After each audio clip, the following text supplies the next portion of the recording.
여러분 누군가를 통해서 감동 받아보신 적 있으신가요? 우리는 평생을 살아가면서 여러 가지 일들을 통해서 감동을 받곤 하는데요. 항상 그 중심에는 사람이 있습니다. 물론 아름다운 자연 환경을 통해서도 감동받을 때가 있긴 하지만요. 크게 느껴 마음이 움직이게 된다는 그 사전적 의미를 가진 감동, 대부분은 사람을 통해서 경험하게 되는 것 같아요. 여러분께서는 어떠십니까? 오랜 시간이 지났음에도 불구하고 기억되어지는 감동의 순간이 있으신지요? 오늘은 제 기억 속에 남아있는 그 감동의 순간을 여러분과 나누고 싶습니다. 오래전 일이라 정확히 언제였는지 저도 기억이 좀 가물가물해서요. 찾아보니까 정확히 9년 전의 일이더라고요. 최근 시카고 할렐루야 대성회가 열렸죠. 2013년 시카고 할렐루야 대성회 때 강사로 오셨던 이 분당 오리교회 이찬수 목사님께 받은 감동이기 때문에 이 할렐루야 성회가 다시 열리면서 문득 그때 생각이 떠오른 거였어요. 시간이 많이 지났지만 아직도 생생하게 기억이 나는데요. 당시에도 3일간의 집회가 끝나고 목회자들을 위한 특별 세미나가 있었습니다. 저는 취재와 인터뷰 때문에 그때 그 세미나에 참석을 했었고요. 이찬수 목사님은 시카고와는 특별한 인연이 있으신 분입니다.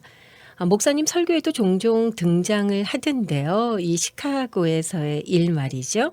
목사님께서 젊은 시절 시카고로 이민을 오셨고 또 이곳에서 7년여의 청년 시절을 보내셨다고 합니다. 한 인터뷰에서는요. 100도 이상 오르는 무더위 속에서 세탁소에서 땀이 범벅이 되면서 일도 해봤었고 또 밤새도록 주유소에서 일하고 학교에 가기도 했다면서 어려웠던 당시 이민 생활을 회고하시기도 했습니다. 그때는 정말 다 그렇게 이민 생활을 시작하던 때가 아니었나 싶기도 해요. 각자의 사정은 다 달랐지만 낯선 땅에서 시작하는 이민자의 삶은 결코 녹록한 것이 아니었죠. 일단 언어가 가장 큰 장벽이었으니까요. 지금과 비교할 수 없는 시대에 이민을 오신 그 이민 1세대 분들, 정말 생각할수록 대단하신 것 같습니다. 당시에는 인터넷도 구글 번역기도 GPS도 없던 그런 시절이었으니까요. 그저 모든 것을 몸으로 부딪히며 견디고 이겨낼 수밖에 없었던 그런 시절이었습니다. 언젠가 기회가 되면 그때 그 시절 얘기도 좀 하고 싶네요. 다른 얘기가 좀 길어졌는데요. 저는 그 당시에 목회자 세미나 후에 목사님과의 인터뷰가 예정돼 있어서 세미나가 열렸던 교회 당회장실에서 이찬수 목사님을 기다리고 있었습니다. 그런데 목회자 세미나가 끝나고 시간이 꽤 흘렀는데도 목사님이 안 오시는 거예요. 그래서 문을 열고 나가보니 목사님이 대학생쯤 돼 보이는 한 자매와 대화를 하고 계셨습니다. 금방 들어오시겠거니 하고 다시 앉아서 기다렸는데요. 계속 안 들어오시는 거예요. 시간은 자꾸 흐르는데요. 또 이후에 예정된 스케줄들이 좀 있었거든요. 그래서 다시 문을 빼꼼히 열고 보니까요. 계속 진지한 모습으로 목사님께서 그 여학생의 말을 한마디로 경청하고 계셨습니다. 친교실에서는 식사가 진행되고 있었고 목사님은 인터뷰 후에 분명 다른 스케줄도 있으셨을 텐데요. 전혀 서두르시는 모습이 아니셨습니다. 정말 진지하게 끝까지 그 학생의 말에 귀 기울이시던 그 모습이 지금까지도 잊혀지지 않습니다.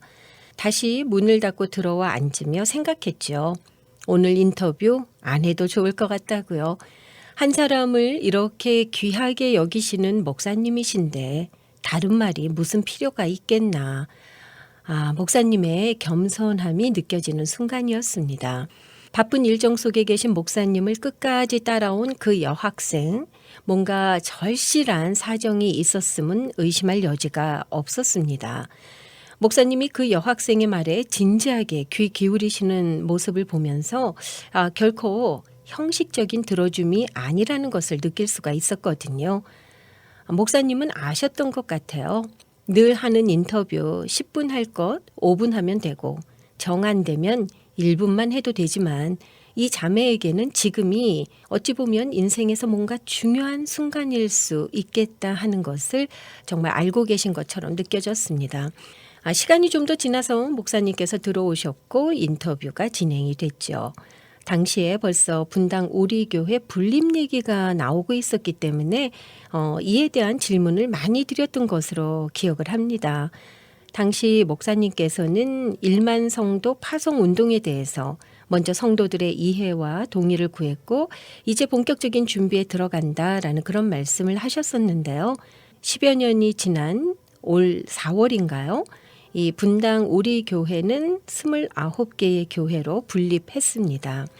2012년 새벽기도 중에 내 교회만 커지는 것이 옳으냐는 하나님의 음성을 들으셨고 같은 해 여름 1만 성도 파송운동을 선포하셨다는 소식을 듣고요.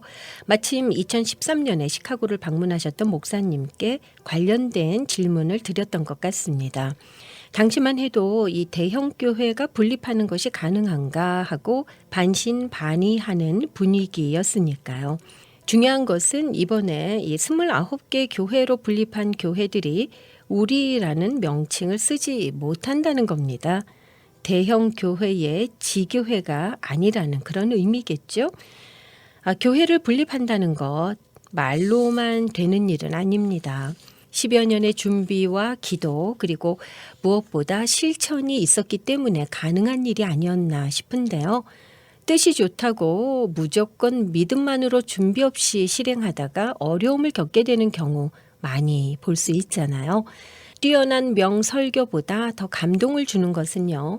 요즘 젊은이들의 표현을 빌리자면 그야말로 찐 삶의 모습이 아닌가 싶습니다. 자, 준비한 찬양 한 곡 전해드릴게요. 찬양 들으신 후에 다시 오겠습니다.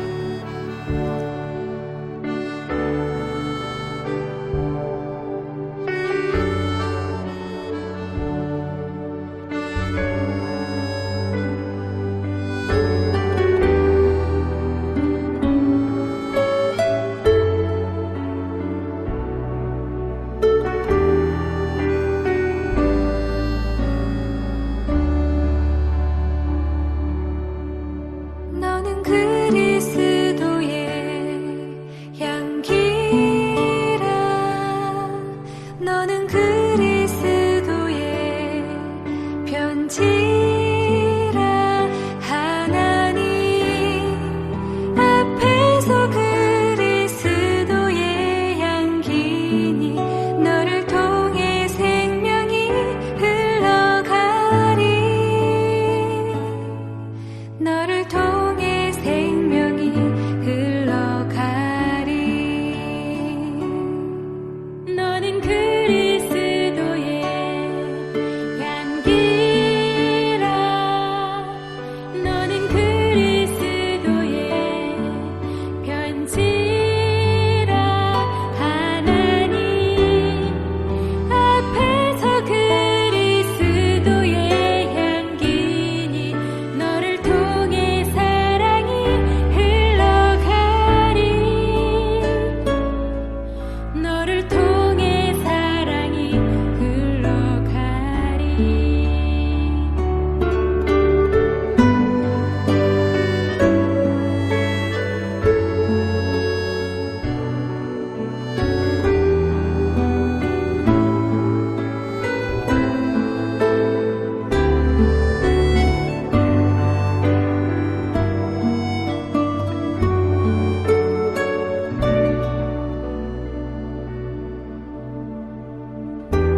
그리스도의 향기 들어보셨습니다.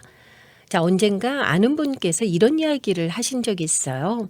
이른 시각 비어있는 교회 주차장에서 매번 가장 멀리 차를 세우고 걸어가시는 장로님께 왜 주차장이 이렇게 비어있는데 굳이 그렇게 하시냐고 물었더니 물론 정말 몰라서 드린 질문은 아니겠죠. 다른 사람을 위한 배려의 마음이라는 것을 알면서도 이렇게 여쭤봤더니 운동 삼아서 그냥 그렇게 하는 것이다 라는 그런 답변이 돌아왔다고 합니다. 그 순간 정말 멋진 분이시구나 하는 생각이 들었고요. 이런 분이 어른이신 교회에서 신앙생활 하는 것이 정말 행복하게 느껴졌었다라고 말했던 것이 기억이 났습니다. 사람들은 작은 행동이지만 그 안에 담긴 진심을 발견했을 때 크게 감동받죠. 작은 행동 하나로 누군가를 감동시킬 수 있고 또 때로는 누군가에게서 반대로 같은 이유로 큰 감동을 받을 수 있다는 것이 얼마나 감사한 일인지 모릅니다. 삭막하게만 느껴지는 세상 속에서 그래도 웃음 짓게 해주는 윤활유와 같은 역할을 해주는 것 같거든요. 자, 동행 어느덧 여러분과 이렇게 함께 길을 가다 보니까 8월의 끝자락에 와 있습니다. 자, 여러분 8월 잘 마무리하시고요. 저는 9월에 선선한 바람과 함께 다시 여러분들 찾아뵙도록 하겠습니다. 오늘도 함께 해주신 여러분께 감사드립니다. 안녕히 계십시오.